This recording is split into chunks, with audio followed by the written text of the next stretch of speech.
રાજકારણમાં એક પાર્ટીના નેતા બીજી પાર્ટીના નેતાને હંમેશા જાહેરમાં શાબ્દિક રીતે પડકારતા હોય છે અને આવી રીતે પડકાર્યા હતા ભાજપના સાંસદ રાજેશ ચુડાસમાએ કેટલાક લોકોને અને ત્યારબાદ ઉનાના પૂર્વ ધારાસભ્ય જે કોંગ્રેસી છે પૂજા વંશ તેમનું નિવેદન એક સામે આવ્યું છે અને તેણે પણ રાજકારણમાં ચર્ચા જગાવી છે। નમસ્કાર, આપ જોઈ રહ્યા છો હોટલાઇન ન્યૂઝ અને હું છું આપની સાથે તોફિક ગાંચી। રાજકારણમાં ક્યારેય કોઈ નેતા એકબીજાનો દોસ્ત નથી હોતો અને એકબીજાનો દુશ્મન નથી હોતો। આ ચર્ચા સમયાંતરે બહાર પડતી હોય છે। આવી જ એક ઘટના થોડાક સમય પહેલા સામે આવી હતી, જેમાં લોકસભા જૂનાગઢ બેઠકના ઉમેદવાર હતા રાજેશ ચુડાસમા। તે ચૂંટણી જીતી ગયા અને ત્યારબાદ તેમના જે સમર્થકોની હાજરીમાં એક કાર્યક્રમ રાખ્યો હતો અને તે દરમિયાન તેમનું એક નિવેદને ખૂબ ચર્ચા જગાવી હતી। તેમણે કહ્યું હતું કે આ લોકસભાની ચૂંટણીમાં જે કોઈ લોકો તેમને નડ્યા છે તેઓનો આવનારા 5 વર્ષમાં તે હિસાબ કિતાબ કરશે। ભારતીય જનતા પાર્ટી તેમના સામે કોઈ કાર્યવાહી કરે કે ન કરે, પરંતુ તે હિસાબ કિતાબ જરૂર કરશે।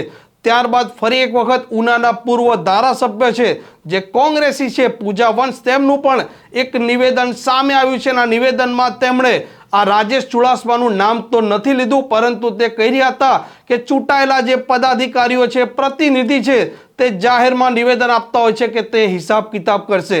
આ હિસાબ કિતાબનું નિવેદન યોગ્ય નથી તેમ તેમણે વખોડ્યું પણ હતું અને ત્યારબાદ આ રાજેશ ચુડાસમાનું નામ લીધા વિના તેમણે શું પ્રહાર કર્યા છે તે આપ સાંભળો। ભાજપ આજે શું કરે છે? ચૂંટાયા પછી હવે તો પાર્ટીના પદાધિકારીઓ બની ગયા, એ પ્રજાના પ્રતિનિધિ નથી બનતા અને પાર્ટીના પ્રતિનિધિ બની ગયા હોય છે ત્યારે જ માની લો કે ક્યારેક કોકને બોલવાનું થાય કે અમે હિસાબ કરશું। શેનો હિસાબ કરવાનો છે? હિસાબ કેમ થાય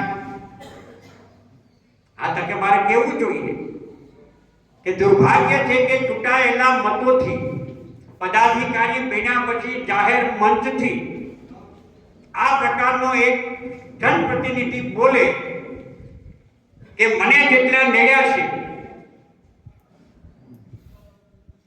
એને હું છોડીશ નહીં, હું એનો હિસાબ કરીશ। તો આ તકે મારે આ તાલુકામાં એટલું જ કહેવાનું છે, ગીર સોમનાથ જિલ્લામાં પણ એટલું જ કહેવાનું છે કે ભાજપના તમામ આગેવાનોને કહેવા માંગીએ છીએ કે તમે ચૂંટણીની અંદર કોંગ્રેસને જો ગણીને જો તમે કહેતા હોય કે કોંગ્રેસ વાળા કે કોંગ્રેસની વિચારધારા વાળા અમને જ્યાં જ્યાં નડ્યા છે એમને જોઈ લેશું અને હિસાબ કરીશું, તો હું અહીંથી ચેલેન્જ કરું છું ભાજપના આગેવાનોને કે ગીર સોમનાથ જિલ્લામાં જે સ્થળ સમય જ્યાં હિસાબ કરવો હોય ત્યાં નક્કી કરીને કહો, ત્યાં ખાન સાથે બેસીને હિસાબ કરવા માટે તૈયાર છું। કોણ ક્યાં છે એની ખબર પડે, પગથી માથા સુધી કોણ ક્યાં કેમ છે એનો વાસ્તવિક હિસાબ કરવો હોય તો તૈયારી છે, આવો। કોંગ્રેસ